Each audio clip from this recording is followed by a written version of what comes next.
Sering kita mendengar kata harmoni, Iya. tapi kata ini sebenarnya lahir karena adanya perbedaan. Sebab kalau sudah sama sejak awal, gitu, ngapain lagi kita perlu menemukan kata harmoni, kan begitu ya. Sama misalnya kita melihat panorama alam ya. Kami tadi jalan dari rumah sampai di sini karena sudah ada cahaya matahari, kita bisa lihat panorama alam yang indah, yang harmoni. Harmoni itu ada kecocokan, keserasian. Tapi coba lihat panorama alam, dia menjadi harmoni, serasi karena ada warna biru langit, biru laut, ada hamparan pepohonan hijau, dedaunan hijau, warna-warni bebungaan dan lain sebagainya. Nah, itulah harmoni muncul sebab ada perbedaan. Saya ingat satu tulisan yang menarik yang ditulis oleh John Gray, dan ini dikutip oleh Ustadz kami Cahyadi Karyawan dalam bukunya yang berjudul Happy Family. Konon dulu ada seorang laki-laki yang berasal dari Mars menikah dengan seorang perempuan yang berasal dari Venus. Mereka hidup bahagia sebab saling menghormati satu sama lain dan menghargai perbedaan dari mana mereka berasal. Suatu hari mereka memutuskan untuk tinggal di bumi. Ketika baru saja menginjakkan kaki di bumi, tiba-tiba keduanya menjadi amnesia, lupa ingatan satu sama yang lainnya. Akhirnya keduanya saling menuntut. Si Mars yang laki-laki menuntut Venus untuk berubah mengikuti cara hidup Mars.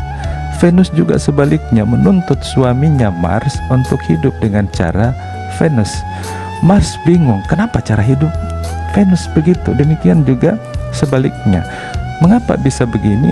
Sebab mereka lupa, amnesia dari mana mereka berasal dan bagaimana latar belakang mereka.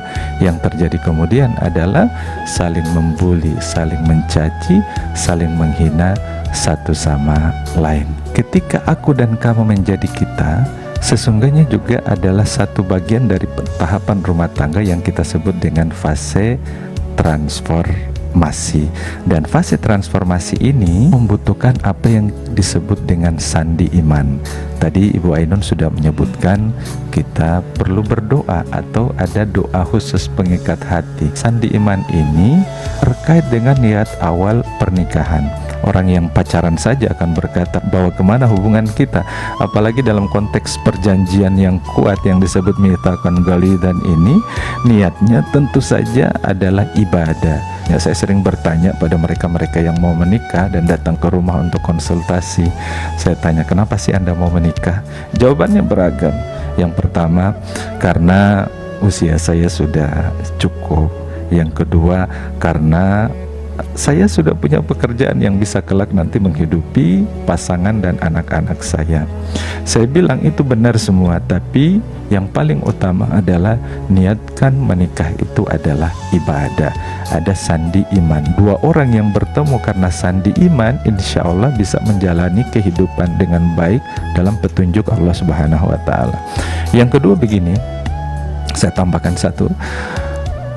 Proses belajar itu harus terus berjalan dalam kehidupan rumah tangga kita.